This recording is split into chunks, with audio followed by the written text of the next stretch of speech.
What is going on, everybody? Welcome back to United vs. Everybody. Welcome back to the channel. I am your host, Sean. Did you guys miss me yesterday? I know I didn't do a video yesterday. I had a ton going on. Was trying to spend a little time with my wife yesterday. Went out on a fun little hike, catching up on some house stuff. Just a lot going on. Plus, there wasn't a whole lot going on yesterday, United related. So I did jump on a couple other channels if you guys did catch that, just to jump into live chats and whatnot. But yeah, not a whole lot going on, but good to take a day just to kind of recharge and just prep and just kind of unwind. And then obviously spend some time with loved ones. So but again, not a whole lot going on yesterday, United-wise. I'm not going to talk about Lewandowski's interview with Rio because it's just going to make me mad. Joel, what is going on, my guy? Getting involved. Good to hear from you, my friend. Danny B in the house, as always, my ride or die. How are you, sir? But yeah, you guys can go watch the Lewandowski interview and just get mad just like I did. I've been mad about the Lewandowski thing for nearly a decade now, but it is what it is. But we are here today to preview our match because we are just a few days away from Ruben Amorim's first match in charge as new United manager.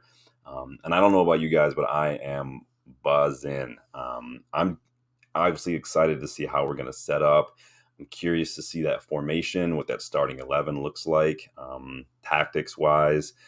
I'm going to need you guys' help with that towards the end of the video because I think it's going to be fun to kind of look through that.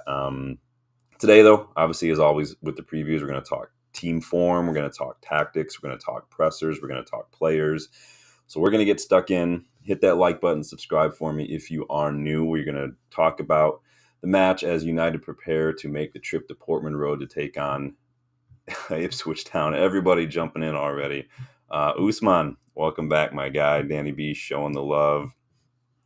Joel, there were so many players that we could have gotten under Sir Alex, but gladly Glazernomics. Yeah, we missed out on a few. I know a lot of people are bummed about Ronaldinho. I think Lewandowski is one of the ones that I was really upset about.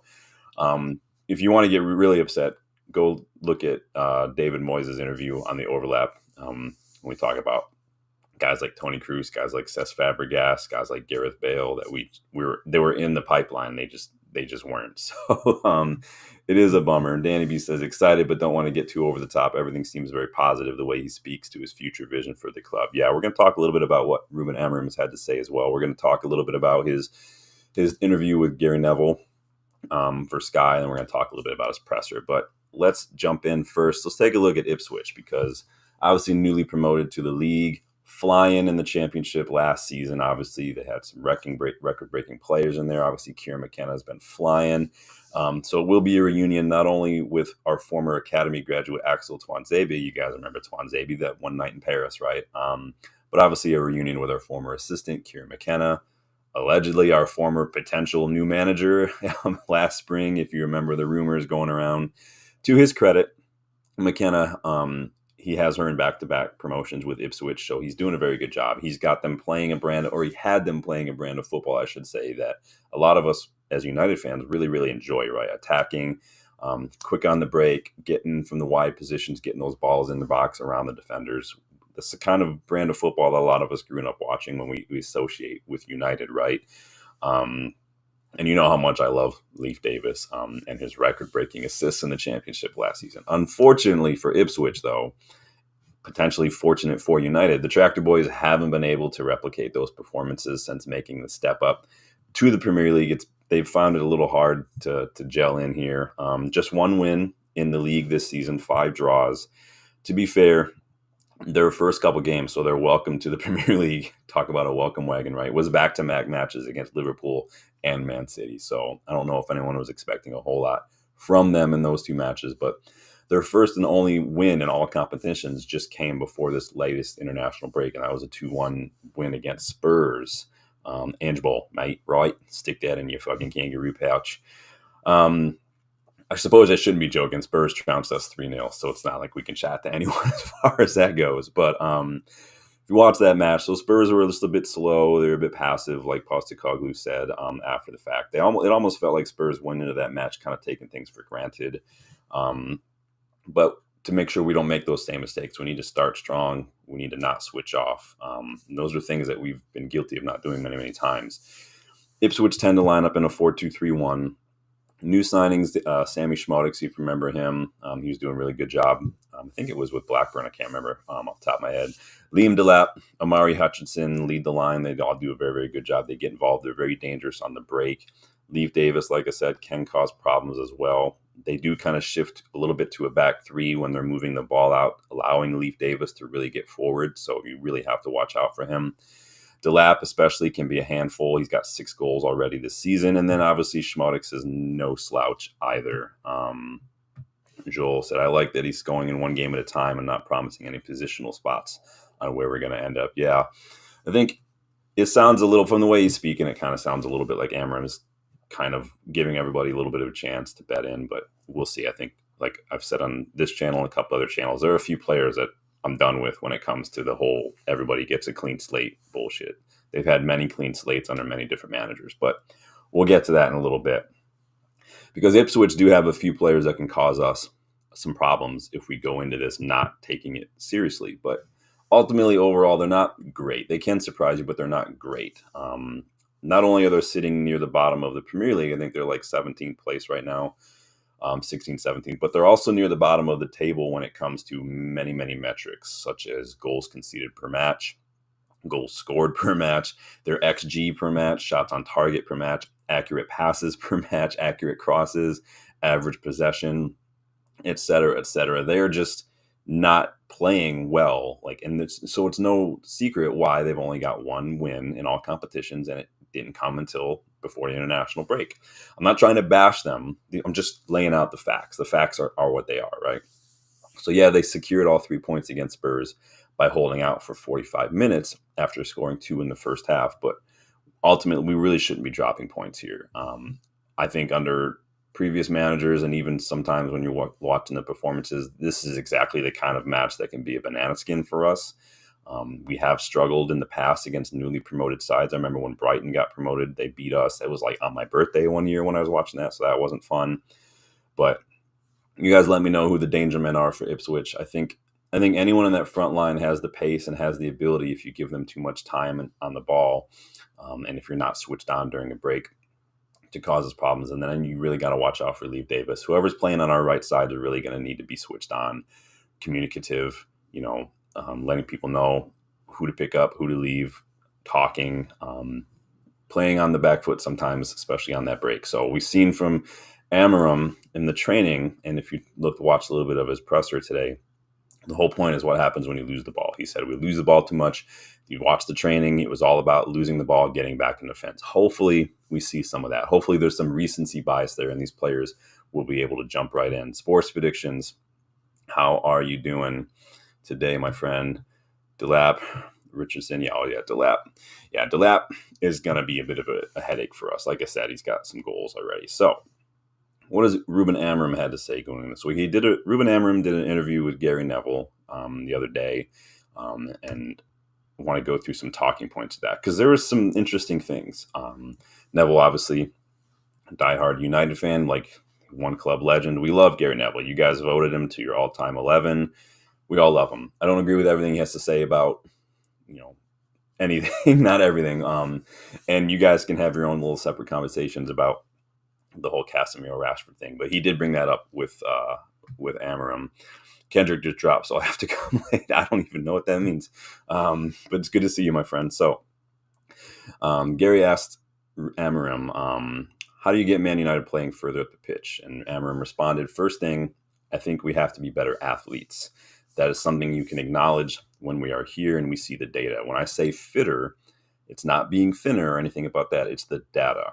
You have to understand the data to press high. What is the average meters that you have to run, the sprints? You have all this data, and you have to cope with that. So you already know your goal is to reach that. You can run a lot, but if you don't understand the game, it doesn't matter.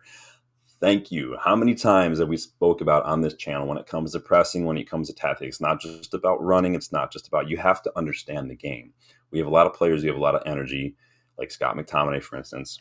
We have a lot of players you can run fast, Marcus Rashford, for instance. But if you can't read the game, none of it matters. My dog can run fast. She doesn't know anything about football. My dog can grab a soccer ball from me. She's not going to know what to do with it once she gets it.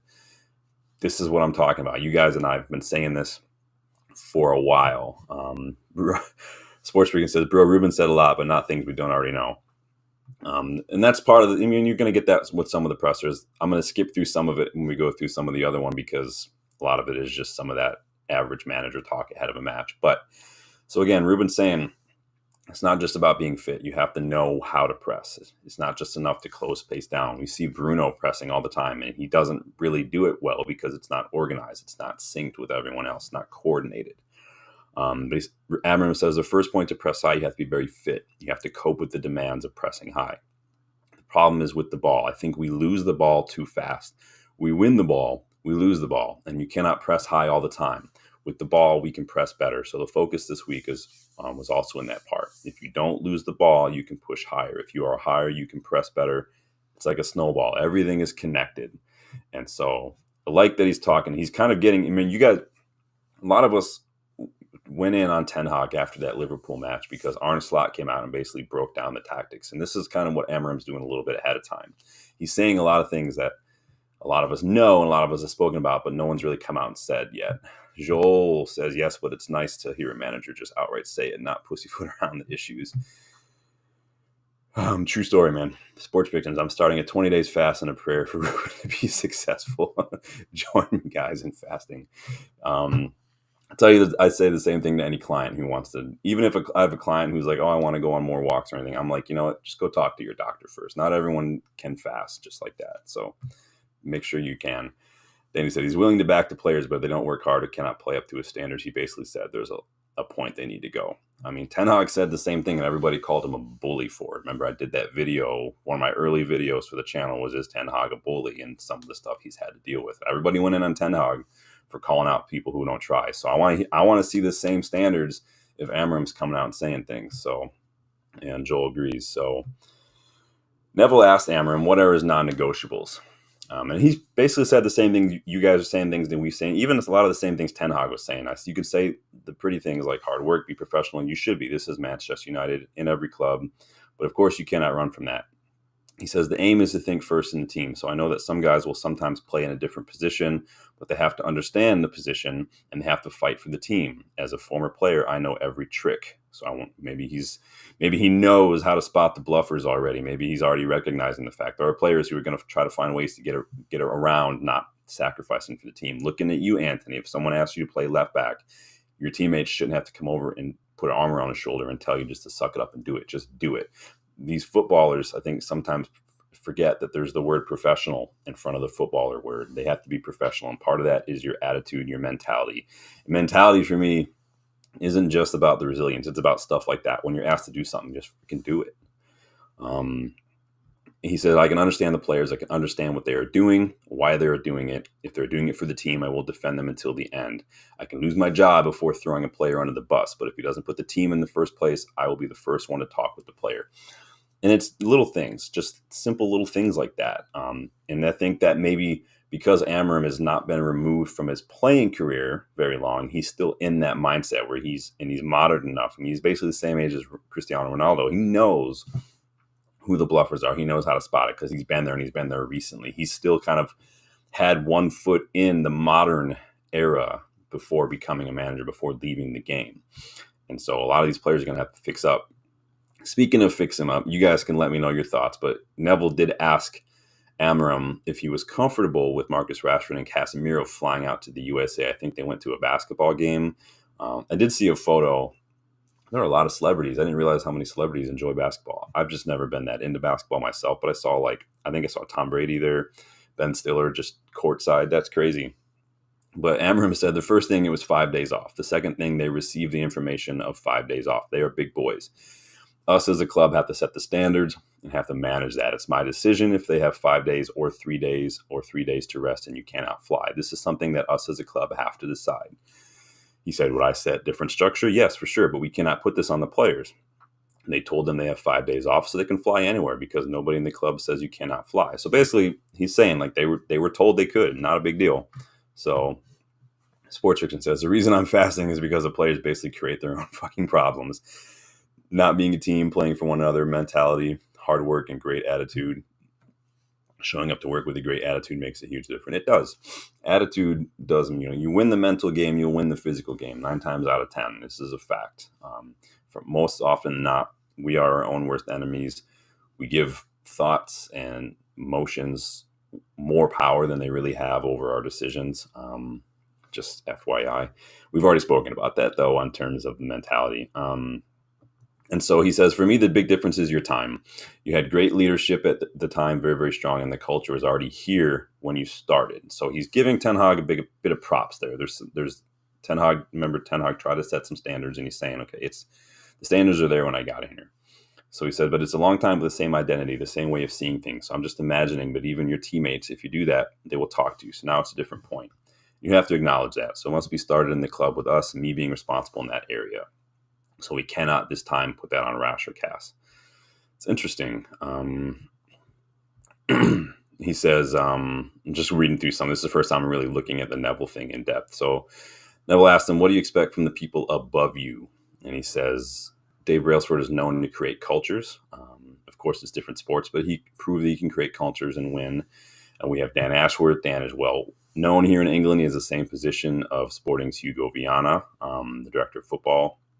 So he says, one of the things is to be practical to explain is that it's important when a coach says something, you have someone like Dan that says the same thing to the players. This connection is so important in the club. Yeah, we've had just horrible people making very, very important decisions at this club for far too long. It's good to have an actual semblance of competency moving forward. Now, I'm not saying it's class yet because I haven't seen enough yet, but competency is a big difference so far. He says, then you have Wilcox. He's technical director, so it's important for me because we need to improve Carrington with the youth teams. We need to create a profile for the type of players that you want. In the first team, we have to improve. We have good players, but we should be better from what I saw. So he says, we have good players, but we can be better, and we should be better. What he's saying is we should be seeing more from what we have. I really like that he said, he's kind of going down this like Ajax route, and maybe what City have tried to do a little bit with their academy is like you're recognizing the culture and the identity and the ethos that you want, and you're going all the way down to the academy to try to instill that into the players, whether it's your tactics, whether it's profile, and mentality, whatever that is, you're identifying it because you want it just like Ajax do. Very smooth transition from the academy to the first team to where it's not such a noticeable drop off or a noticeable difference or detriment to the squad when somebody is out injured or somebody comes in. It's universal. I really like that because I think that we have one of the best academies right now that I've ever seen in football, personally, and that's not even including just United, but I think it can be better in many regards. Joel says, I think realistically next season is going to be a real kicker, and the season is going to do the best you can with who you have. Yeah, we are a little skint, and obviously Amorim is probably going to want some time. I don't think that, again, a lot of these players should get a clean slate, and I don't think it's going to take Amorim long to see who's going to work, who isn't, who are the bluffers, who are just on their way out, who can't be trusted. I think it's not going to take very long because some of these players have been long enough, and you can't hide after a while.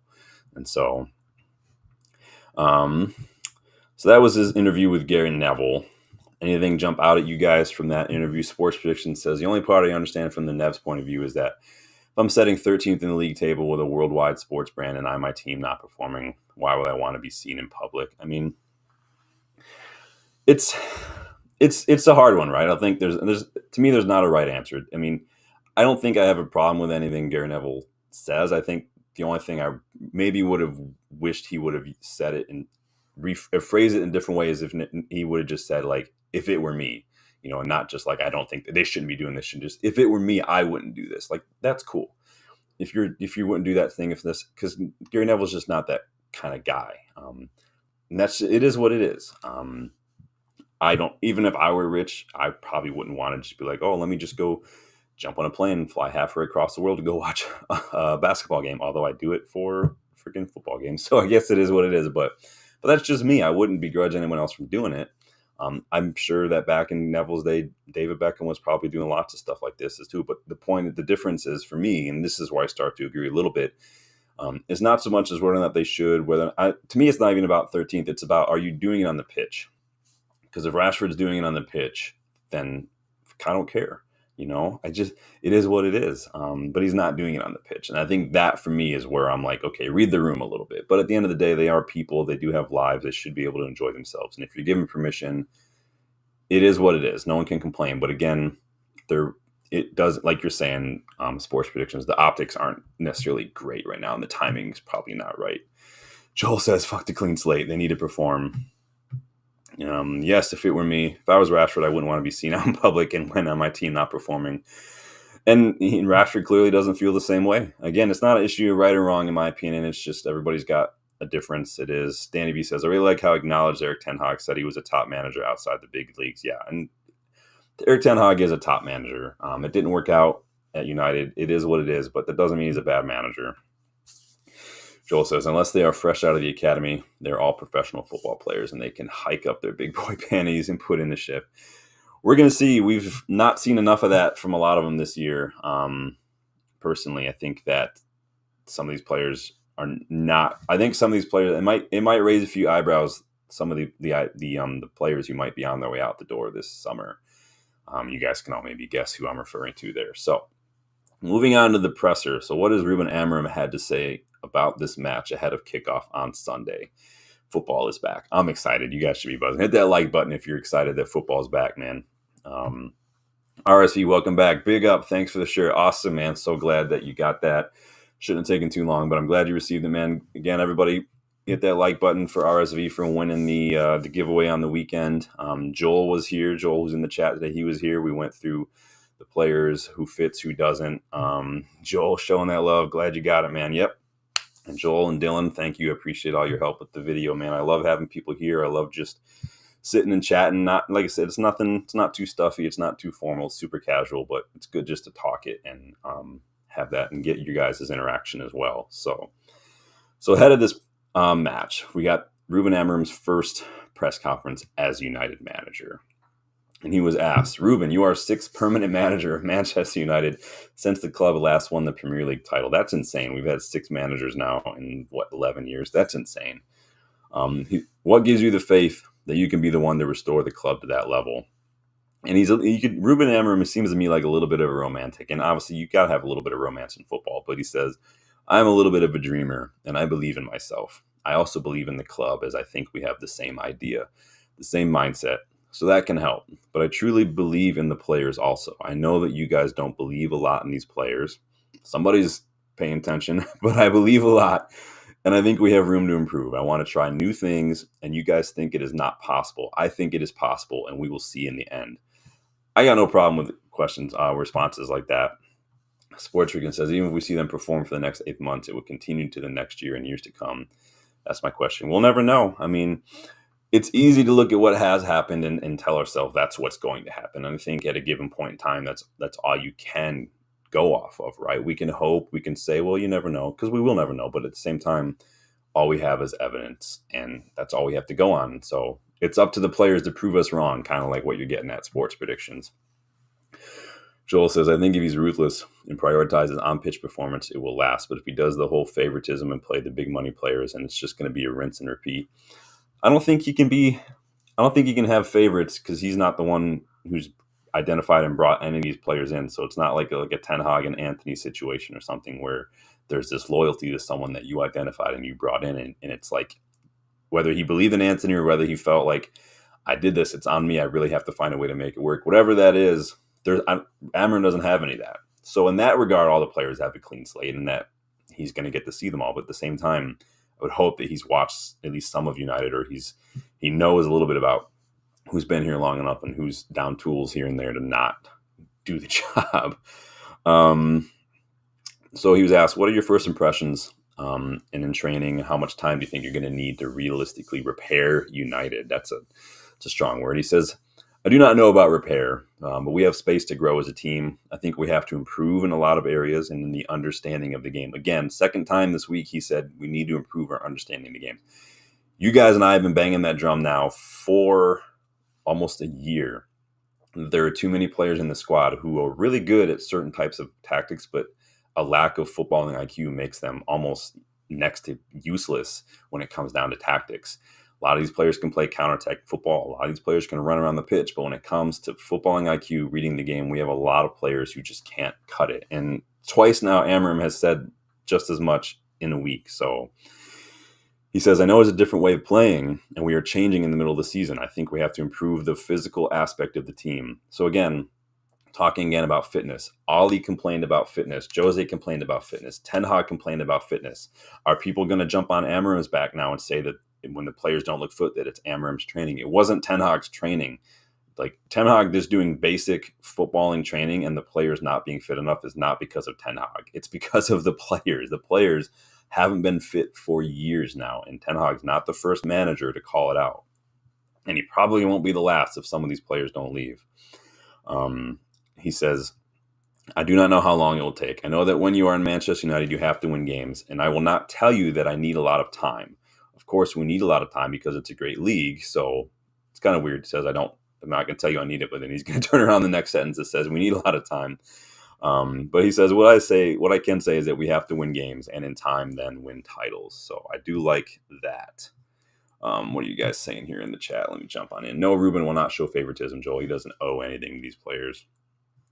I think that the club, to some degree, might have a little bit of maybe inherent favoritism to players like maybe Rashford or Bruno, because Bruno just got a new contract under this new ownership. Rashford's was under the previous ownership. I do think there are some pressure to play players who are on big wages and who maybe ownership regimes rewarded with new contracts, but I think that's about as far as it goes. I think it's more of a, we can't have this $300K a week asset not playing. That doesn't do, we're just burning money at that point.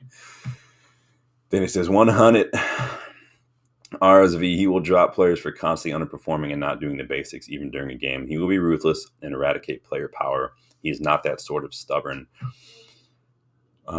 Sports Fiction says, we need to be athletes. If my sergeant said I need to be a soldier when I'm in the military, that says a lot. And this, again, Sports Predictions is stuff we've been saying for a while now with some of these players.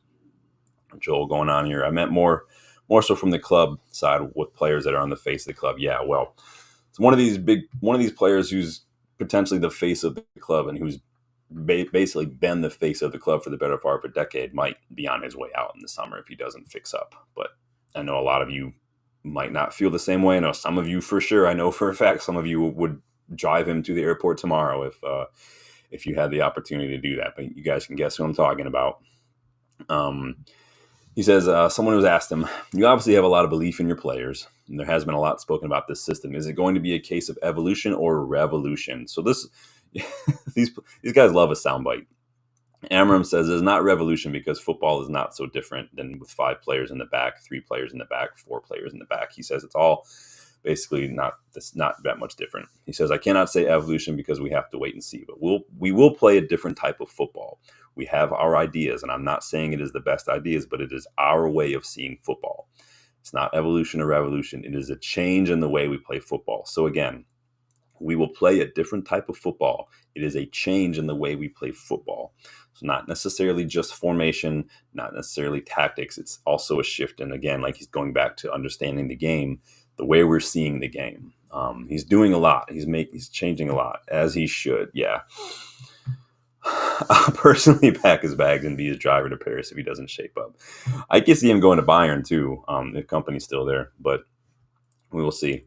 So what do you guys think about that? Changing the way we play football. We're going to see a different type of football. We're going to get into that a little later on, but you famously came here, Ruben, 6.5 years ago and met Jose Mourinho in his internship. So he came here back in 2018, 2019, around then when he was doing his badges and whatnot. When you do your badges, you have to come in and, obviously coach, spend some time at the club. Rude did the same thing a long time ago. Phil Jones is doing it, I think, right now at the academy. When he was here, he met Jose Mourinho, another famous Portuguese manager. He was asked, what are your memories of that? Have you spoken to Jose since you took the job? He said, he sent me a message and told me it is a lovely club, big club with lovely people. And that is correct. It still is. But a lot of things changed. And we are in a different building now. We are building a new one. I'm a different guy. I was learning at that time, and I hope to teach something here to my players. The club is still big, is the best in England, and we want to win again. That is all. So again, kind of like what somebody said earlier in the chat, like some of these comments are basically like your cookie cutter comments. He was asked Every manager looks for quick wins, quick gains when they turn up at a club. Where do you see those coming here at United? What do you see here that makes you think you can have an impact straight away? And he says, in simple things, if you want to speak about the team and the way we play, I think we lose the ball too often and we have to keep the ball better. We've been saying that for a little while now. We've had many matches that we watch where we hold on to the ball too long and we lose it because we get swarmed. We're dallying on the ball in our own half. We lose it because we're poor in a press. There have been many matches we've watched where we've just not been able to string passes together and we're constantly getting picked out. Remember early in the season, like Liverpool and whatnot. And obviously, we've said many times now, once when Amorim was announced, it's not going to take long for him to see what the issues are. And he's already talking like we lose the ball too much. We're not fit enough. We can't read the game well enough. Things we've been saying, he is in his very first presser, he's coming out and he's listing them off for us. And I am here for it because it needs to be called out. Because when you call it out, the players can't hide from it. And he says, I think it's clear for everybody, that we have to be very good in the details. We have to be better when we run back.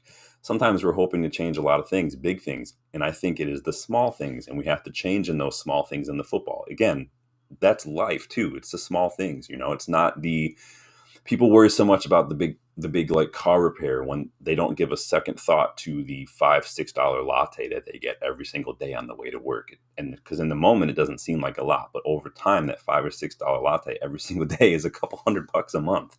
And that'll kill you.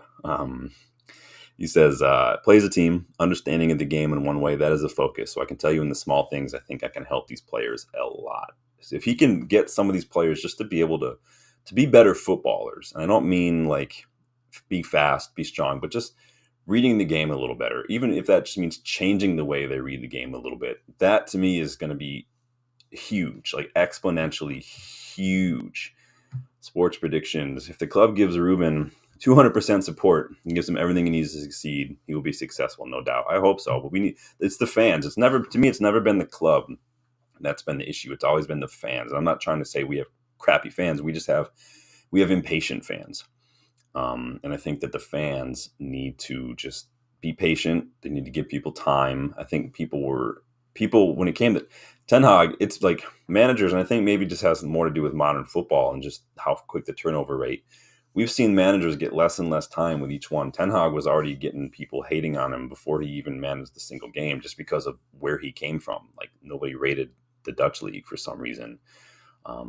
We have to give Amorim time. And I think that Amorim is already coming in with a little bit more grace, I think, because he's a better communicator.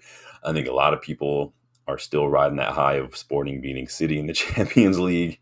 But I think he needs to just be given time. Joel says, true, but FFP PSR will limit that ability. It will, but I think that, in my opinion, if you guys remember the video I did in the summer, what makes a good manager, one of the little criteria that I put is just getting the most out of your squad. Crisis management. What do you do when you don't have money? What do you do when players are injured? What do you do when you're not at a big club and you have to work with who you have? That to me is why Fergie will always be 100 zillion times better than Pep, because Fergie's never walked into a stacked club. He's had to rebuild. He's had to use youth. He's had to do so many things that Pep hasn't had to deal with. So Pep, for me, not only does he always have an asterisk during his time at City, but he's always had stacked clubs and he's always been given a blank checkbook. And it's easy to succeed when those are the tools that you have. Like if Pep would have walked into like United at the same time, I'd like to see if he would have even stayed more than a year. But you guys all know this is academic at this point. Danny B, sell Rashford and that'll be sorted. Yeah. I think if we sold, like, we're going to be losing some players for free.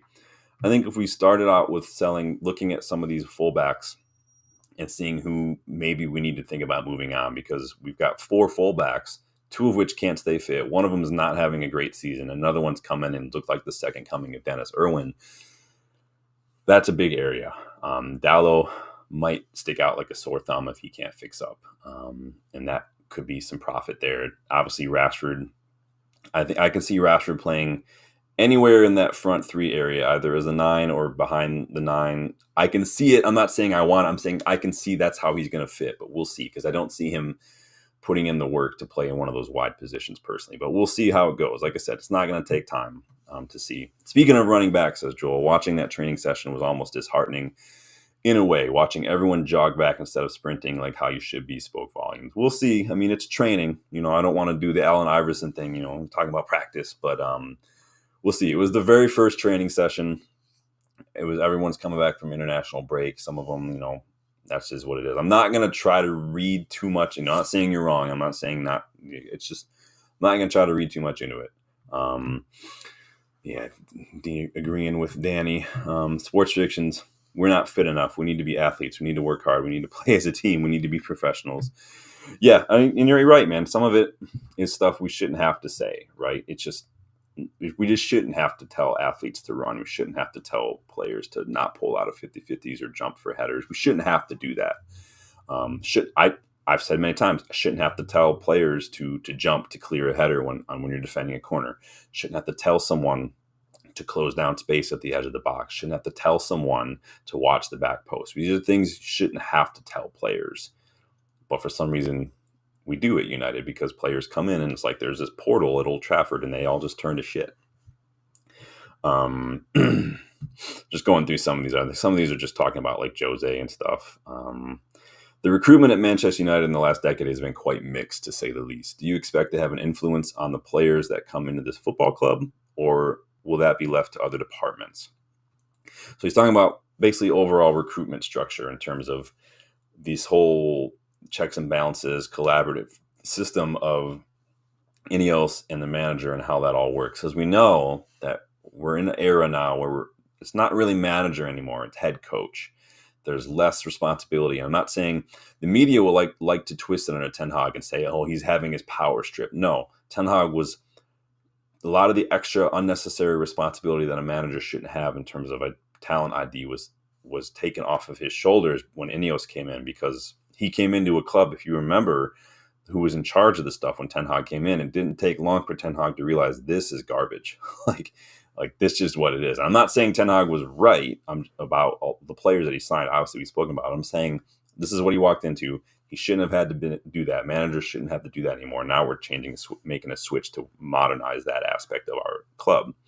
But Amorim said, I think it all has to be together, because if you're a coach that comes here and you already choose the players, it could be wrong because this is a football club that will be here a long time, and you as a coach don't know that. So he's saying it's not just enough to get players for a coach, which is a big mistake that we've been making for years at United. Ever since Fergie left, we were buying players for coaches and sack the coaches, and the players are still here. And he's basically saying the same exact thing.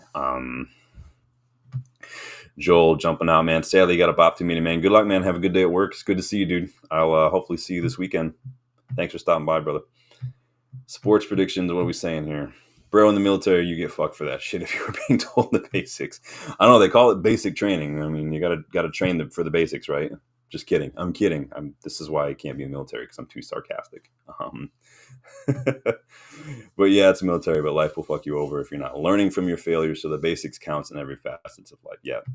And the basics should be the foundation. Foundations for things don't have to be complicated, but we do make them too complicated sometimes. So Amorim says you can't buy players for the manager because the club will be here for a long time. The manager might not, and you have to think about that. So you have to work everybody together. And for that, we have to improve the processes of recruitment, the data, the profile of the players that we want. But we have to have a strong position on that because I am the coach and I know how we want to play. I think it is all together, but the final word, as you say, should be with the manager, not because it is your right, but because it is your responsibility. So again, he's not wielding that like a sword. He's taking responsibility for it. If it goes wrong, he's saying the responsibility falls on you if things don't go right. It was what big part of why Ten Hag's not here, taking the responsibility for something like Anthony. That's what happens. In the end, they will ask you about the results. And in the end, that sometimes comes through me. I think that altogether we can improve the process of recruitment, and I have to understand the league. That is important. And when everything aligns, everything is on the same page. We can correctly buy and sell players. And then he was asked, has that been agreed then that you will have the final sign off? And Amorim said, I'm not saying this is the final say, but I have a great responsibility when we chose players because this is something that should be done in this way. I'm the manager, the head coach, and I have to choose the players. interesting. Someone said, United has been described, especially in the last 10 to 12 years, as the impossible job, especially given the caliber of managers that have come before you, like the likes of Ten Hag, Van Gaal, Jose. He was asked, what is your perception of that? And what do you think is the challenge here? So again, a couple times now, what's the biggest issue here? He says, I really do not know what the challenge is here during these months. You have your different types of coaches. So the guys that won everything like Van Gaal and Mourinho, you have new ones that know the club inside and out, like Solskjaer. Then you have one of the best managers there will ever be outside of the top 5 strongest leagues, and Erik Ten Hag, as someone said in the chat, giving Ten Hag props because he's true. Says, so I do not know, and I think we'll have to improve as a club. We have to acknowledge that we are in a time where we need time. Every coach that comes here needs time, but also to acknowledge that we need to win games, and that is it. So he says, I don't have an answer for that because they're different type of coaches. We'll try to play our way and my way and to win. So you do not think it's an impossible job, he was asked. He says, no, of course not. I believe that. Call me naive, but I truly feel that I am the right man in the right moment. I could be wrong, but the earth will turn and the sun will rise again. It doesn't matter, and I am not worried about that. I truly believe that I am the right guy for this job. What are you guys saying here? I love everything about Ruben, bro, and everything he said. Like I said, I'm praying for him. He's a brilliant dude. Yeah, he seems like he's ticking a lot of boxes. He seems like he's saying all the right things. Seems like his demeanor, the way he engages, the way he communicates, the way he was training. Seems like it's from what I've seen so far, the underlying thing is just like fresh. Like there's just a freshness here with the tactics, with the communication, because I don't think I've seen many managers communicate the way he has so far. I don't think obviously we haven't had a lot of managers with these tactics and things fresh. I think that is the way to look at it. We talk about clean slates. I think this is a clean slate for United in many ways in terms of a final, like it feels like a final, like proper, like for the first time since Fergie left, a proper refresh, a proper rebuild, a proper whatever you want to fill that blank with. This is what it feels like. We'll see. Like Danny says, I'm not going to get overhyped, but this is what it's feeling like right now from a lot of the changes. Not just Amorim, it's the structure, it's the ownership, it's all of that. It kind of feels like it's all kind of aligning at the same time. So he was asked. So he said, you said you believe in these players when some people do not. But didn't these players get Ten Hag sacked? Isn't that the reason that he's no longer here? The team was down in 13th, 14th. They couldn't win. They couldn't play. They couldn't keep hold of the ball, like you just said then. So how do you believe in players who have failed so badly for the last manager? It's a good question. They're not holding back so far. And Amorim said, it is belief, like the word. You have to believe. I believe in them because when I start this week, you can say that it is 1 week, just 3 training. They change their style. Everyone is excited, but they are open to different things. And the only thing I ask is hard work and that you have to believe in a new idea. I felt that until they prove me wrong, I believe in the players. So basically he's saying, I believe in everyone until they prove me wrong. It's like an innocent until proven guilty kind of thing. And so it does kind of have these echoes of clean slates for me, which it's going to rub some people the wrong way. I get that. To me, I'm done with some of these players already, but he's the manager. Got to do. If we say we're going to back him, we got to back him, right? He was asked, the average length of a manager since Sir Alex has been here has been about 2.5 years. Is that long enough to really stamp your authority on a club and get to where you want to be? Because Erik Ten Hag was saying how he bought young players and they needed time. The likes of Garnacho, Manu is 2.5 years long enough, or do you need more time than that? And he said, I have 2.5 years of my contract, and you guys think about that. I think in 2 years, you guys can understand if I'm the right man in this process. We will need more time because if you look to other clubs that are winning this league, they are doing this process for a long time, but they are winning, so they have time to do this project. It's what we said before, and Erik Ten Hag said kind of the same thing. These clubs are at different places in their rebuild, in their projects. Erik Ten Hag was still very early in his. Obviously, the football kind of let him down in the end, but the fact still remains. And Amorim is saying the same thing. He says, I understand we'll need more than 2.5 years. We have to win something somewhere, but in 2 years, you can understand if you want to continue on this path or change. So we will see how long it will take. What are you guys thinking so far? You liking what you're hearing? I I like what I'm hearing so far. I'm just looking through a little bit more. Says, I know it has been a short time, Ruben, but players playing in different positions potentially. Garnacho as a wingback or number 10, Rashford up top. What have you made of these players, and do you think these players are open to playing in different positions in your team? They have to, right? He says they want to play. They just want to play. So it is easy. In the future, we will see, and I have to understand you can watch on TV, but then you have to train with them and then understand if they can cope in different positions. He says, we're in that phase. Everybody wants to play, and if they had the opportunity to play as keeper, they would play. So he says we will see, but they are open to changing positions a little bit. And they're going to have to. We spoke a little bit about that in last weekend's video. Some of these players are going to have to maybe change the way they play. Some of these players are going to have to make sacrifices. Some of these players are going to have to almost learn a completely different way of playing, moving from wide to moving a central position, moving from higher up the pitch to maybe playing in one of those wingback roles to where you may not be the one always cutting in and scoring, but you're contributing just as much. It just may not be in the way you're used to. It might not be in the way you want to, but you're still going to play. But it's up to you and up to your mentality to decide that. It's not up to Amorim. Sports Prediction says, I love everything I'm hearing from him, and most of us fans know this. Again, it's nice to hear him say things that a lot of us has been thinking a little bit. I think it's too easy for managers sometimes to just not say some of that stuff, or to go the full negative route like Mourinho. So he was asked, do you feel like the players lost a little bit of belief in themselves a little bit, and that may have happened at the start of the season?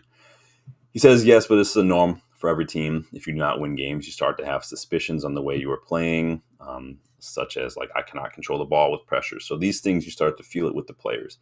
I've spoken about that. If you guys remember my video on the mentality issue, and I've spoken about how a lack of resilience, a lack of that mental strength can have a snowball effect. When you make a simple mistake, it starts to grow in your mind, like a virus or something, and it starts to creep into, and you see it. It leads to sloppy play, it leads to mistakes. It builds on there.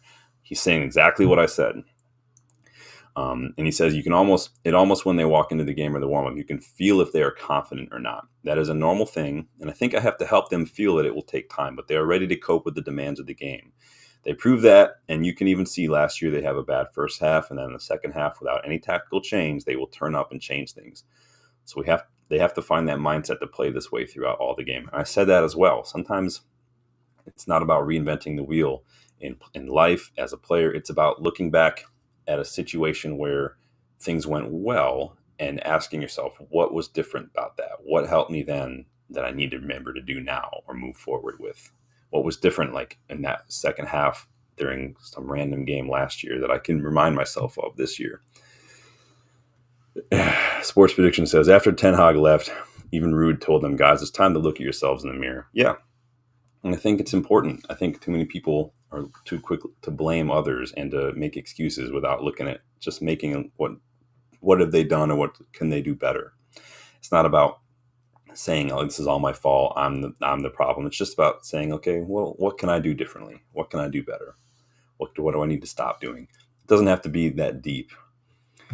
Sports Prediction says, exactly. They create their own problems. They are the reason for their own problems and failures, not just about the head coach. Yeah, and everybody plays a role, and that's a way of saying, it's a way of not pointing fingers. It's just saying we all play a role in this. It's like canoeing down a river. Everyone's got a paddle. Everyone's contributing to whether or not things go well or whether or not things go poorly. And everyone just needs to recognize, just because I'm not directly to blame doesn't mean that I don't have a responsibility here. That's all there is to it. So, last question here, and then I'll get more to what we need to do, and then I want you guys' help picking a starting 11. So, he was asked initially, is it possible to ask this group of players to play your style, your formation, or do you perhaps need to pick a style of footballing philosophy that suits the players you have here? Big question that a lot of us have been kind of asking since Ruben Amorim was announced, right? 3-4-2-1. Do we play the same system? Do we do a complete change? Is it going to be like a half and half? How is this going to look? And he said, as a coach, you have to choose one way or the other. I always chose 100% our way. I prefer to risk a little bit, but to push from the first moment. If they feel since that first day that I believe so much in our way of playing, they will believe too. And that's a big part of leadership. It's not just about having a vision. It's not just about believing in a vision. It's about motivating other people, in this case, your players, to buy into that, to fight for it, to share and believe in that as well. That's hard to do. It's not easy. And this is why it's hard to say, like, I want a manager who's good at communicating. I want a manager who's good man management. It's just because all the players are different. Not every player is going to care if a manager can speak well or not. Some players are like Roy Keane. Roy Keane couldn't care less if a manager is going to put his arm around him. He's going to want to win. Everybody's different. It's hard to find one manager that's going to tick all those boxes because the players are also a factor as well. He says there's no second doubts, no second way. Is one way we're going to do it, and we will adapt some players because we do not have the right profiles. This team was built for a different system, but like I told you guys already, it is the same thing playing with 5 or 4, and the principles are the same. The positioning is a little bit different. On Sunday, you will see the list of players of starting 11, and you don't feel a lot of change, but you'll feel it in the game during the positioning and the way they receive the ball or cover the ball. You will see some changes.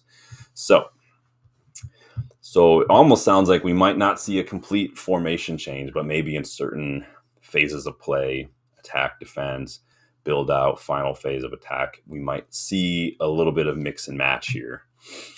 Danny B says, he also kind of said we played out in the back 3 already. That shouldn't be too much of a change. Yeah, Danny, that's something we've been saying for the last few days now, that there are aspects of the way we've been playing this season, especially under Ten Hag, that do lend themselves a lot to what we've already seen from Ruben. So, how are Man United doing? So Rude got us scoring again, obviously, and of course we're all riding the wave of adrenaline and excitement and anticipation after the appointment of Ruben Amorim. As far as what Amorim has in store for this first match, like we just spoke about, it's almost anyone's guess. We've all pretty much become experts on Amorim, on Sporting, on a 3-4-2-1 in the last couple of weeks. Everybody's been talking about it, all the channels, everybody online. So it's easy to guess what we're going to see on Sunday, but we also need to consider, again, like Amorim saying, how our players fit into this. He just said we don't have the same profiles. Players are from a different system, but we're not going to see too many changes. It might just be positioning and different things. So, as I said, Ipswich can be a handful on the counter, which means whoever our wingers are, our defenders, wing backs, if you want to call them that, they don't need to be crazy defensive, but they do need to have pace, energy, stamina, and they do need to be switched on because Ipswich will hit you on the break like that. Sports Addictions echoing what Danny's saying. So how do we make sure we don't drop points this weekend? How do we make sure we avoid a banana skin? As we saw from their win against Spurs, Ipswich are more than capable of defending resolutely to see out a win. They did it for over 45 minutes to see out that win against Spurs. They didn't score in the second half, Ipswich, but they were able to keep Spurs leveling for 45 minutes. Again, we can't overlook how Ipswich pressed Spurs high up the pitch. They were very energetic. They pressed high up the pitch. That did contribute. We are used to that, United. We are used to the slow build-out, which does invite the press. A lot of teams are pressing now, whether you're a lowly bottom-tail team or if you're Liverpool or City, they are going to press. But I think that if we do line up with a back 3, I think that extra body back there, that extra defender, that extra option will give us a little bit more breathing room. It's just about if the players can kind of move the ball quickly, if they're aware, if they can scan, if they're communicating with each other, positioning, it's all going to factor into it. So I think we're going to see. So this is where I'm going to need your help. Is Ruben Amorim's first match in charge? He did tell us in his first interview the other week that we're going to get an idea. He just said it might not look completely different, but what we might see is a different position. So whether or not that means 100% switch to a back 3 is anyone's guess. But let's choose the first starting 11 together that we think, or maybe what we'd like to see in the age of Amorim, or Ruben's rule, if you will. It's the last one, I swear. What are you guys thinking for your starting 11? Get your thoughts in. Do you think we're going to go 3-4-2-1 right off the bat? Do you think it's going to be a 4-2-3-1 like we've been playing, that then as we build up, it'll switch to a 3? You guys let me know your starting 11. I'm going to go ahead and put Andre Onana in there right off the bat. But what do you guys think? Are there any names we know for sure are probably going to start? I know Licha was injured. Has Licha been in training? Has anyone seen Licha training at all? De Ligt probably going to start, you think, right? Euro's back in contention. We saw Shaw being heavy involved in training. Bruno will probably start. I think we can pretty much guarantee Bruno's going to start. He did come back a little early because he was suspended. Remember, he picked up that yellow card. So I'm going to go ahead and throw Bruno in here right off the bat. I'm putting this together on the side. So you guys get your thoughts in. Let me know what you guys are thinking here. Probably going to see Mazraoui play, right? So I'm going to go ahead and throw Mazraoui in there. The question, though, is where Mazraoui is going to play. I think I'd like to see Mazraoui on the right-hand side. So like I said, they do spend a lot of time. Leaf Davis plays left back. He's dangerous. Delap usually is over there. Smodek's usually over there. It's going to be interesting, but I do feel a little more confident with Mazraoui defending in those situations than I do Dallo. But Danny Z, what are you saying, Danny? Onana, Maz, Martinez, Delit, Yoro, Ahmad, Casemiro, Ugarte, Bruno, Rashford, Hoyland. So you're throwing Ahmad as one of your wide players, huh? Do you want Maz on the left or on the right, Danny? You let me know. So Danny is going full 3-4-2-1, it looks like, right off the bat. So I'm going to go ahead and I would rather play Garner over Rashford, but he needs rest. So I'm going to assume, Danny, that means you think Ahmad's going to be playing like wing back, huh? But what side? Probably going to go on that left side. So Maz, Martinez, Delit, Yoro, Ahmad, Casemiro, Ugarte. How are you, Danny? You help me out. What are you looking at over there, bud? Because I'm going to try to make this while you're doing this. So you want Rashford playing. You want Rashford probably going to be on the left because Rashford's always on the left.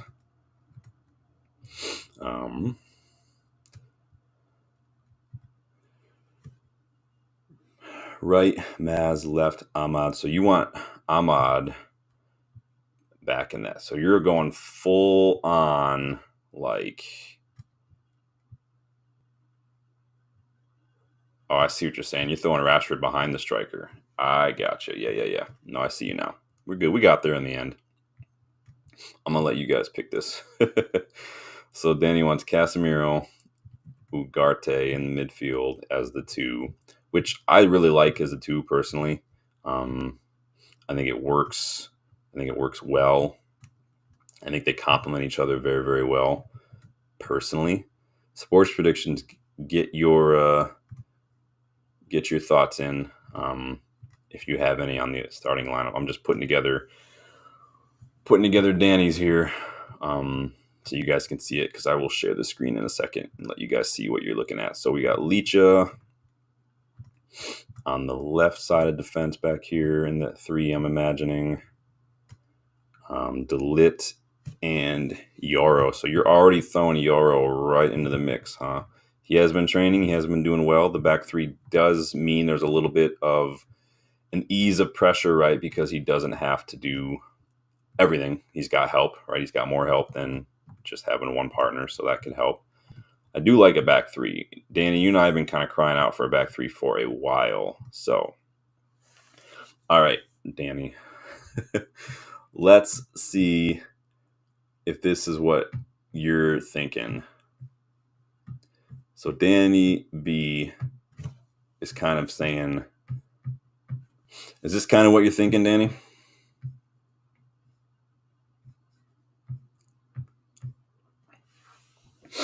You let me know.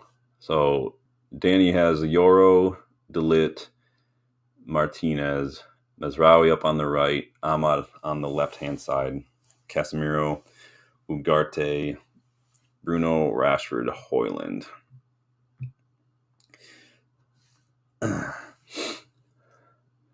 Ahmad has the strength and work rate to cover wingback, so we'll see how he's doing it under Rude. Yeah, so this is what Danny wants. 100. What do you guys think of that formation? So Danny's going full transition, 3-4-2-1 right off the bat. So as you can see, we got Yoro, Delit, Licha. Pretty much our three best center backs. Pretty much the only three center backs we might have going into next season, honestly, because Lindelof, Maguire, Johnny Evans are all out of contract. There's a chance we could lose 3 for free. Ugarte, Casemiro, I do like that in the midfield, right? It's a very good midfield. They've done really, really well. I think that Casemiro has shaken off a couple of those jitters early on the season. Ugarte is really, really coming along nicely. He's been good. He's only getting better. He's had a really good international break. He's been great for us.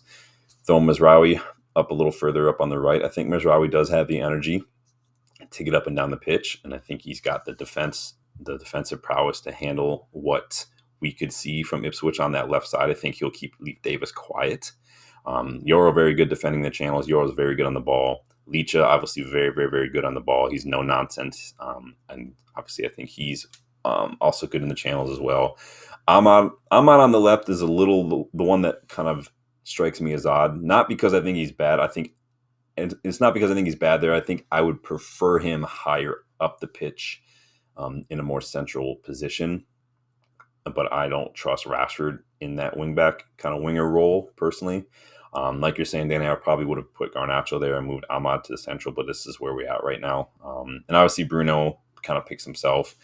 Højlund up there, of course, as well. So I think that's a strong starting 11. Just tell Ugarte to sit in front of back three, sweep everything up. Yeah.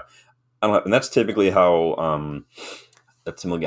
Amorim's midfielders play. One of them, like Martin Yeoman right now at Sporting, tends to be a little bit more of the, I'm just going to sweep things up, move the ball. And the other one tends to have a little bit more license to get forward. They are a little bit more creative. I think, what was the guy's name? Herita or something.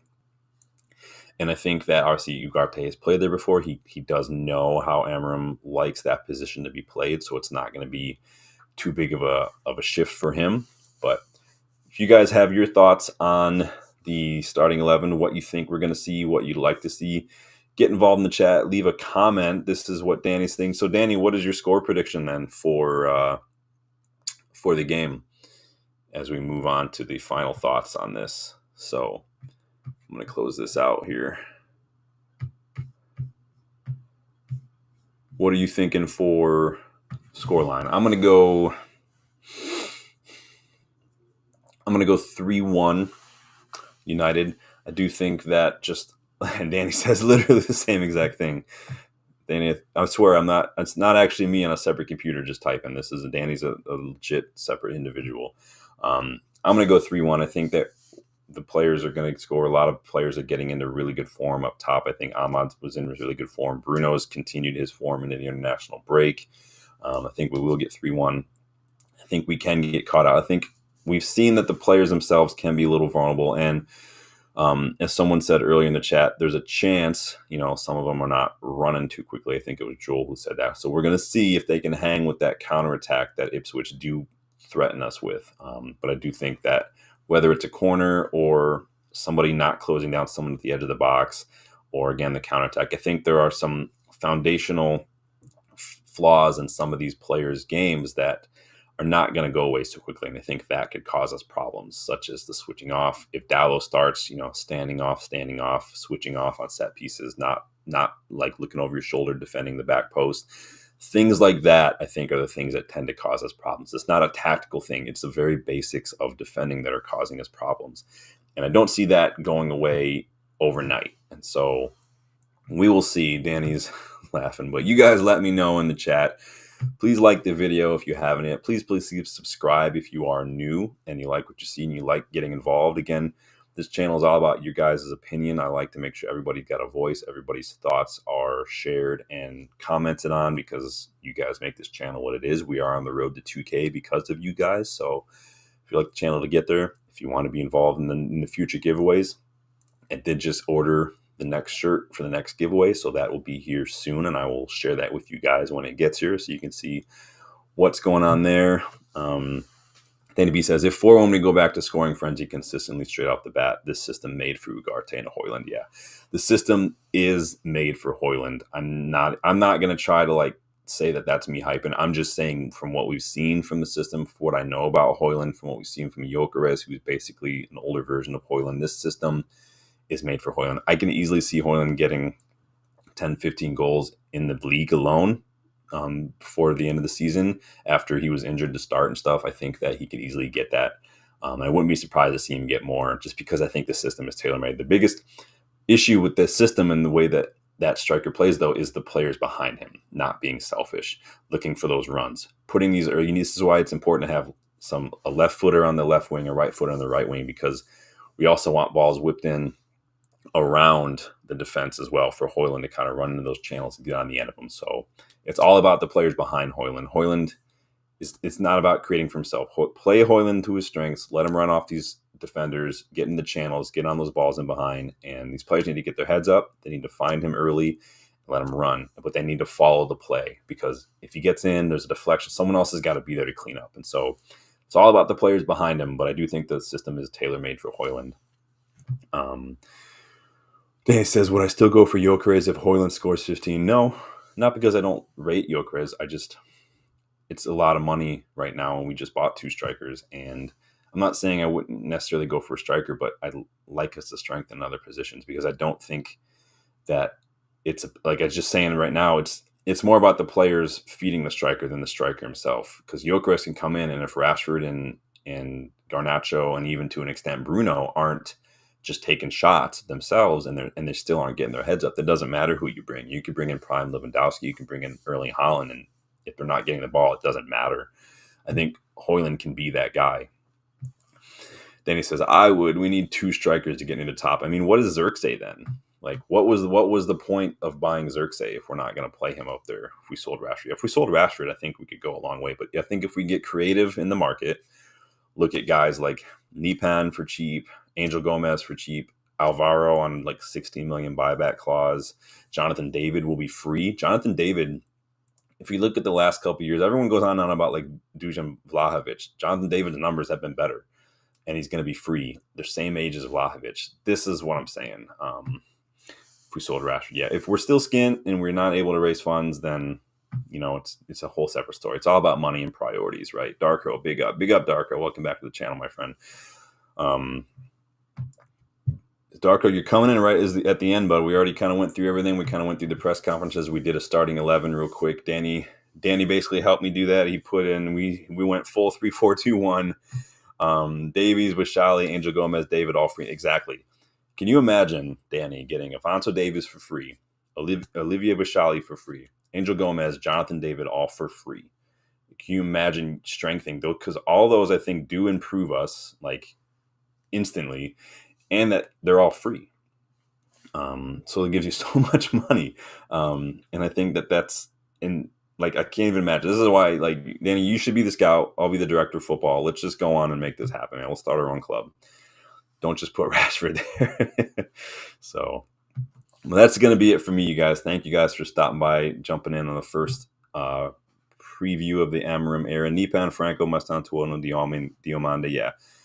There's a lot of, I was putting together a starting 11 last night of free agents, people who are going to be free, and it's a little scary. You got guys like Jonathan Tah, Olivier Bouchali, Alfonso Davies.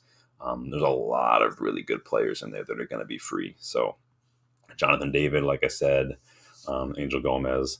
So it's just a little bit of creativity. And again, to me, it's more about if those players are on the list. If they're not on the list, I don't like just getting players just because they're free. Like, they have to be players that we're looking at, players you would think will improve us. Otherwise, there's not really a point. But thank you guys for stopping by. Please, please, please like the video. Danny B, is Kirke's? Yes, Kirke's contract is up in June. So there's another one right there. If I had to choose between Davies and Kirke's right now, that's a hard one, because Kirke's obviously is not as good, but he's also not as injury prone. And Alfonso Davies has had several injuries. Now, people will say, well, he's also played this many matches. Well, some of the injuries were over the summer. He had one injury that was pretty much ruled him out all summer. He missed almost 150 days one season. He's got a lot of muscle issues in his legs, a lot of knee issues and things.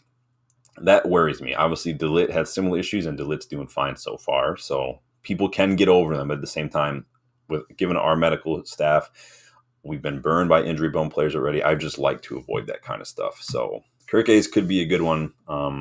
We should move, could be cheap. I have no problem trying to move cheap in January. I have no problem making audacious moves. I think that Bournemouth, the issue with Bournemouth now, if this had been Bournemouth of like last season at this time, it would be a different story. But Bournemouth are actually doing pretty well. And so it's going to be interesting to see what happens. But that is going to do it for me, you guys. Please like the video. Please subscribe to the channel if you're new. We'll be back either late Sunday or Monday for just the review of the match, our match reaction. So until then, thank you guys for stopping by. I will see you guys on the next one. Enjoy the rest of your day. Enjoy the weekend. I think that the Academy plays tomorrow if you guys want to watch an Academy match. So jump on that. Give them Slabber and Lindelof 10 million to get Kyrgyz. If it were only that easy, right? All right, guys, take it easy. I'll see you guys on the next one. Thank you, everybody, for stopping by today, getting involved. Thank you, Danny, for helping me pick that starting 11. Good to see you again, Dark Crow, as always. Joel, everybody, take it easy, and talk to you later. Bye.